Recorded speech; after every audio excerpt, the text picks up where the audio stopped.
Hi friends, நம்ம இன்றைக்கி டிஃப்ரெண்ட்டான ஒரு ரெசிபி பார்க்க போகிறோம். அது என்ன ரெசிபினா கோடா மில்லட், அதாவது வரகரிசி. இந்த வரகரிசியில் நான் ஒரு டிஃபன் ஐட்டம் பண்ணி காமிக்க போகிறேன். இந்த வரகரிசியில் மெடிசனல் வேல்யூஸ் ஜாஸ்தியாக இருக்குது. பொதுவாகவே மில்லட், எல்லா டைப்ஸ் ஆஃப் மில்லட்டும் நம்ம ஹெல்த்துக்கு ரொம்ப நல்லது. அதில் இது குறிப்பாக என்ன நம்மளுக்கு பண்ணுதுன்னா நம்ம பிளட் ப்ரெஷரை கண்ட்ரோல் பண்ணுது. அதுவும் இல்லாத இது one of the main antioxidant, அதாவது நம்ம உடம்புல இருக்கிற கொழுப்பு சக்தியெல்லாம் கரைக்குது. அதுக்கப்புறம் இது வெயிட் லாஸ், நல்ல டயட்டில் இருக்கிறவங்களாம் இதை யூஸ் பண்ணிங்கன்னா நல்ல வெயிட் லாஸ் காமிக்கும். ஸோ இதை நம்ம என்ன பண்ணணும்னா மந்த்லி ஒன்ஸ் இந்த மாதிரி ஸ்மால் மில்லட்ஸ் எல்லாம் மந்த்லி ஒன்ஸ் நம்ம பசங்களுக்கு சமைச்சு தரலாம்.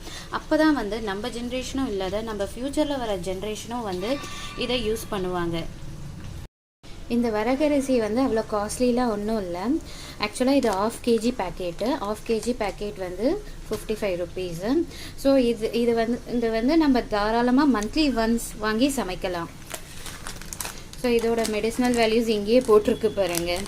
So hyper tension, diabetes, cardiovascular diseases, high cholesterol, obesity, so எல்லாத்தையுமே இது கண்ட்ரோல் பண்ணுது. ஏன்னா மெயினாக இதில் ஃபைபர் ஜாஸ்தியாக இருக்கிறதால இது எல்லாத்தையுமே இது கண்ட்ரோல் பண்ணுது.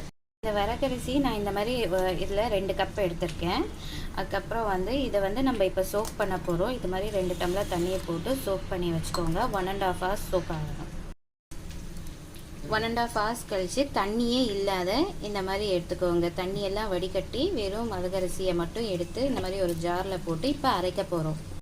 பாருங்கள், இந்த மாதிரி நல்லா ஸ்மூத்தாக அரைச்சி எடுத்துக்கோங்க. நான் ஏன் 2.5 கப்பு தான் போட்டேன்னா, சும்மா எங்கள் வீட்டில் இப்போதைக்கு 2 பேர் தான் இருக்கோம், அதனால் 2 கப்பு தான் போட்டேன். நீங்கள் உங்கள் வீட்டுக்கு ஏற்ற மாதிரி, உங்கள் வீட்டில் இருக்கிற ஃபேமிலி மெம்பர்ஸ்க்கு ஏற்ற மாதிரி நீங்கள் ஆட் பண்ணிக்கலாம். இந்த மாதிரி நல்லா தோசை பதத்துக்கு தண்ணி கரைச்சிக்கோங்க. இப்போ நம்ம இதில் ஒரு கைப்பிடி கேரட் ஆட் பண்ணிக்கலாம். நெக்ஸ்ட்டு கொஞ்சம் வெங்காயம், அப்புறம் தேவையான அளவு கொத்தமல்லி, கருவேப்பிலை. இப்போ உப்பு ஆட் பண்ணிக்கோங்க. காரத்துக்கு பச்சை மிளகாய் ஆட் பண்ணிக்கோங்க. அதுவும் உங்களுக்கு என்ன மாதிரி காரம் வேணுமோ அதுக்கேற்ற மாதிரி ஆட் பண்ணிக்கோங்க.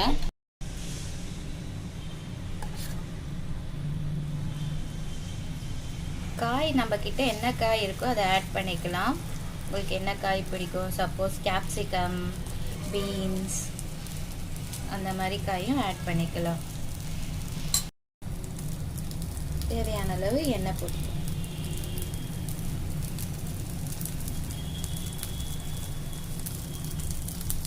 அப்போதான் நல்லா வேகும். நல்லா வெந்துடுச்சு. திருப்பி போட்டுக்கோங்க.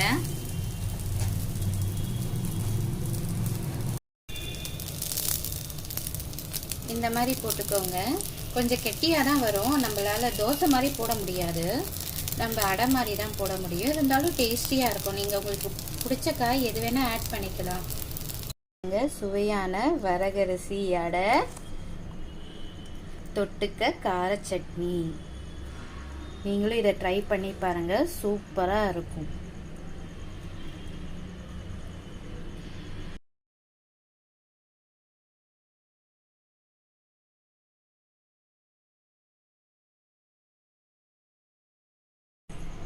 தேங்க்யூ.